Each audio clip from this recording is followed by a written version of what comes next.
Hi everyone, this is Amy from the Helms Academy, and today we're talking about our writing club recap from June 2nd, 2020, and we talked that day about doing some practice questions with writing and talking about what might be on that writing exam. So come along and join us. So our opening question for today is, have you ever taken a practice writing test before for maybe the GED or the TASC or the HiSET test? And it's good to think about, what did you learn from the experience? What kinds of questions did you see? What kinds of material was on it?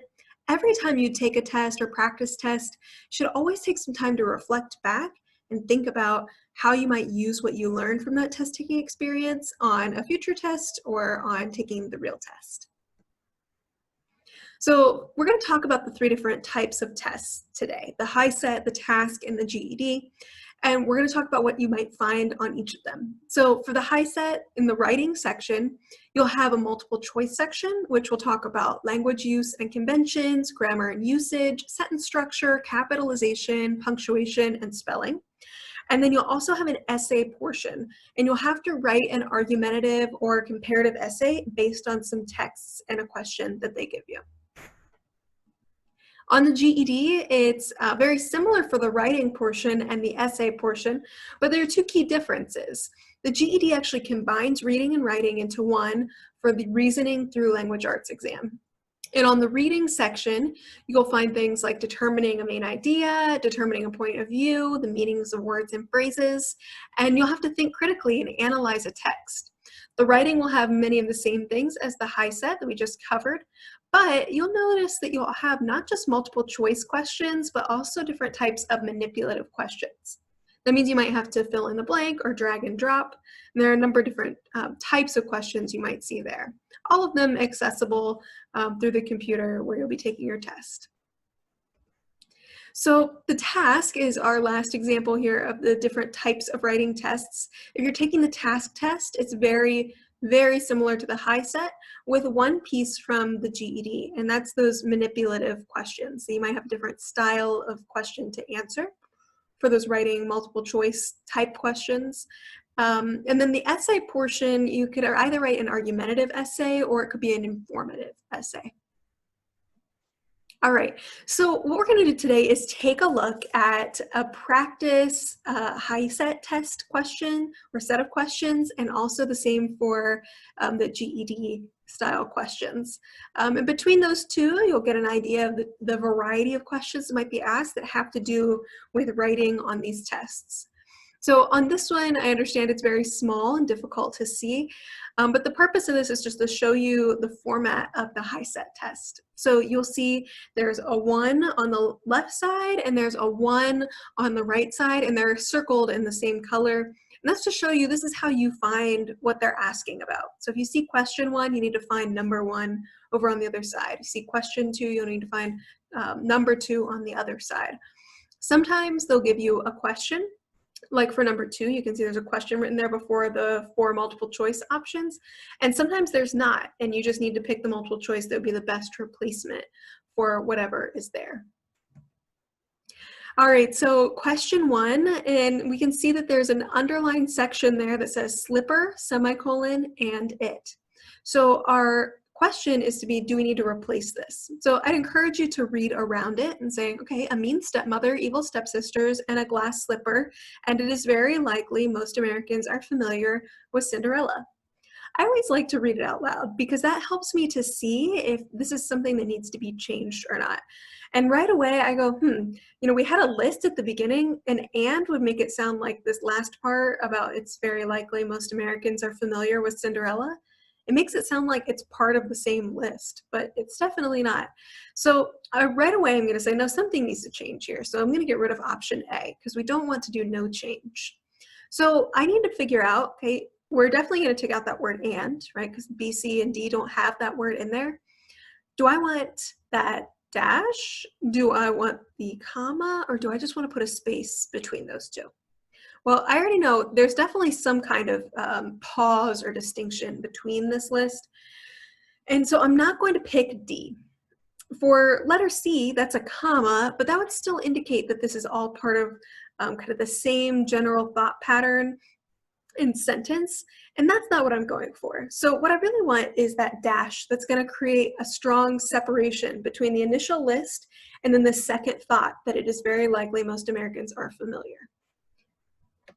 So for that one, we will choose B.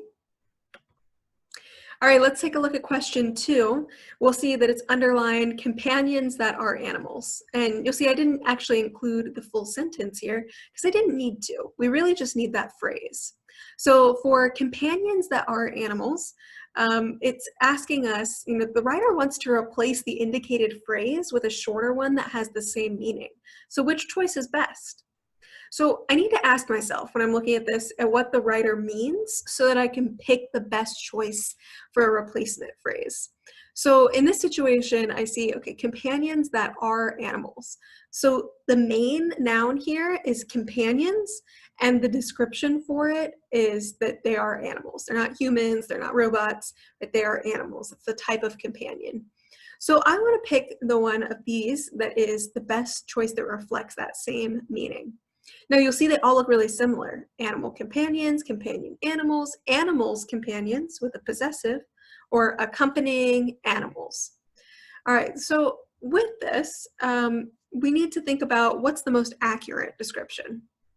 So we're going to choose letter A here, because we know that we want to keep this as similar as possible to the initial meaning that was here. So we're going to keep those same words, right? Companions and animals. But we need to remember animal is the descriptor, it's the adjective, and then companions is the main noun there. All right, for question 3, as familiar as the story Cinderella would be in today's America, Cinderella stories are equally at home in other times and places. Okay, so we see a verb that is underlined here, would be. So we need to ask ourselves, is that the most appropriate verb here? Is it in the right tense? Does it make the most sense? If that's the case, we would say no change, but I'm seeing a problem here. I see that it says in today's America. And even if I just use my own knowledge, I'm sure that a lot of us, if not all of us, have heard of Cinderella before. It's a very common story. It's been, passed along for many years and generations in different cultures. And it's also, been made into many different movies. And so when I look at that, I think, no, it seems like when we're talking about today, that it's a familiar story in today's America, that we need to reflect that with the verb. So I need to ask myself, I definitely want to change this. So it's got to be B, C, or D. And which one of those reflects the present tense? And our answer is D. We would want to say as familiar as the story Cinderella is in today's America. And then we could go on. All right, so question 4. We see the sentence here. A wise old man, to save the fish's bones, suddenly appears advising Ye Shen. So this is part of a bigger story, and for full context, outside of the quick work that we're doing today, just to review some of these questions, I encourage you to read the paragraph around it to fully understand what's happening. When I read this sentence, it sounds like the wise old man showed up, he appeared to save the fish's bones. But it also says he was advising Ye Shen. So the question I have to ask myself is this the right way that we want to say this sentence, or would it make sense in a different format? And I better understand that if I say, who's ultimately saving the fish's bones? Well, it's a wise old man that suddenly appears advising Ye Shen to save the fish's bones. Ah, okay, that makes more sense, right? It's Ye Shen's job to save the bones, not the old man. So this, when I take the sentence apart and try to figure out who is doing what, it helps me to understand which sentence would be the best choice. All right, so this is a practice GED test, and this is borrowed, unlike the last one, which was from a practice HiSET test from ETS, this one is from a website that you can find down at the bottom of the screen. And in this, it's essentially a letter that has been crafted to talk about a specific topic, and you can see some of that with who's writing it, who are they addressing it to. It's from the president of Can Learn Study Tours, and it's to Dr. Worth in Concord, Massachusetts. So that's just going to give us some general context for what's going on. The way this is structured is a little different from our last example from the HiSET. You'll see that this is lettered and numbered. So letters for the paragraphs, numbers for the sentences. And our example questions today will come from the sentences that are in this. All right, so the first one, and it's going to actually pull out the sentence so that we can see it here. It says, sentence 1, our rapidly changing economic climate has meant both challenges never before known. So it says, which improvement should be made to sentence 1? And again, I'm really glad that I read it out loud, or if I'm in a testing center, I might just mouth it so that I can feel the words and kind of hear the words in my head a little differently. So in this situation, I can hear that something's a little off, right? I saw has meant both challenges never before known. And then I kind of stopped. I thought, it sounds like if I'm saying both, that I probably should have more than one thing. So right away, I kind of have a red flag, right? There's something going on in my head. So I'm going to take a look at my options. It says, which improvements should be made to sentence 1? Should I insert and opportunities between challenges and never? Okay, so that would say both challenges and opportunities, never before known. That makes sense to me. Let's keep that in the running. Should I change has meant to have meant? Well, let's take a look. It says that changing economic climate has meant. Okay, so if we're talking about climate, right? Climate goes with the word has because it's singular. So we don't need to change that. C, change known to none, right? Well, in this case, it's a spelling kind of question. Known is the right spelling for what the word that we're looking for here. Or is it D, no correction? Well, we already said A would be a good correction. So we know D is out, and we said B and C won't work. So our final answer here is A. All right, in sentence 2, it says, it has been said that only those organizations who can maintain loyalty and commitment among their employees, members, and customers will continue to survive and prosper in this age of continuous learning and globalization. Which change should be made to sentence 2? So we could insert a comma after commitment. All right, so right away, I'm going to look up at commitment, which is in that second line. And I'm going to see, should I separate commitment and among their employees? Would I take a breath and pause between there, or would I just say the commitment among their employees? Well, I wouldn't put a pause there, and that's not an appropriate place to put a comma. So A is out. B says, should we change has been to had been? All right, so let's find that in here. Where do we see has been and had been? Well, it's right at the beginning. It says, it has been said, right? Now, and in this situation, it's asking about our grammar, right? It's saying, do we need to change this from has been, which means that it started in the past and it continues all the way to today? Do we need to change that to had been, which means it started in the past and already ended in the past? Well, in this situation, it's part of a larger context, but we are talking about things that continue on to today. This company continues today. These types of organizations. So we're going to keep that as has been. Letter C says, should we change who to that? Well, if you look in that first line, it says only those organizations who. Well, who always goes with people, right? So it has to do with a person. So in this situation, if we're talking about an organization, that is something that we could replace with it, right? An organization is it. It's not a person. And so we would change the who to that to reflect that this is not a person we're talking about. Even though organizations have people that work in them, the organization itself is not considered human or person. So this is a great option, letter C. Let's take a look at D just to be safe.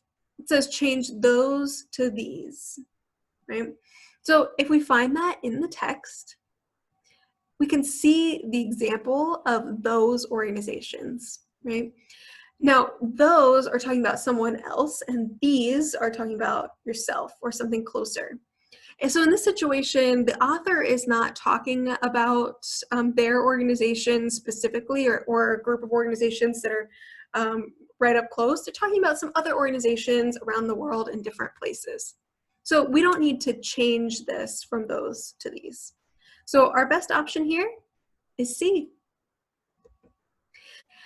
So for question 7, it says, sentence 3, since 1974, CanLearn Study Tours Incorporated have been working with universities, colleges, school districts, voluntary organizations, and businesses to address the unique learning needs of their staff and clientele.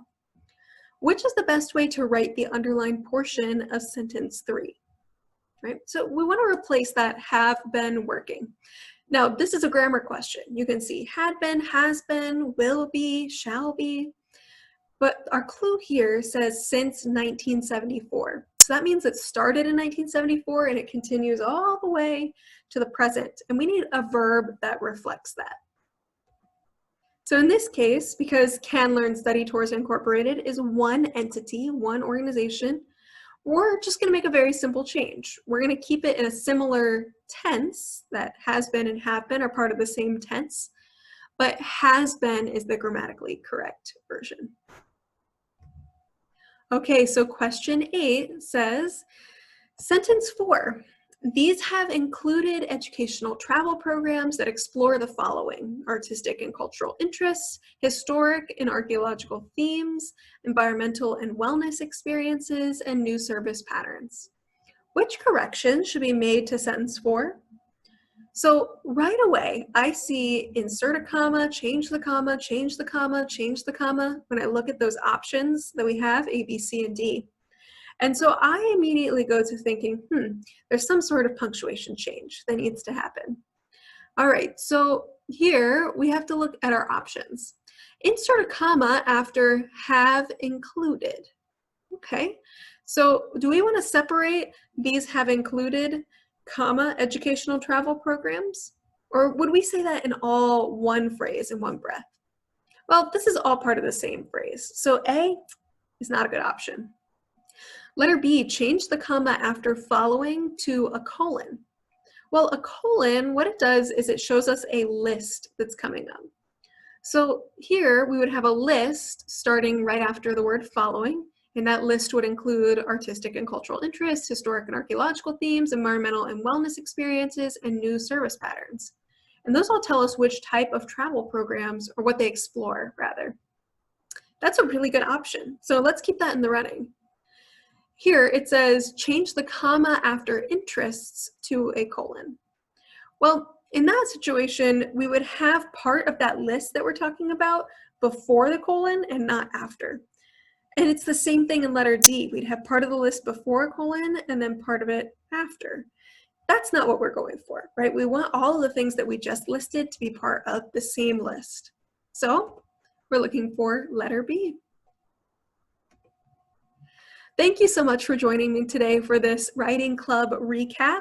I hope that you'll join us for Writing Club live on Tuesdays at noon. I also hope that you'll check out the Helms Academy.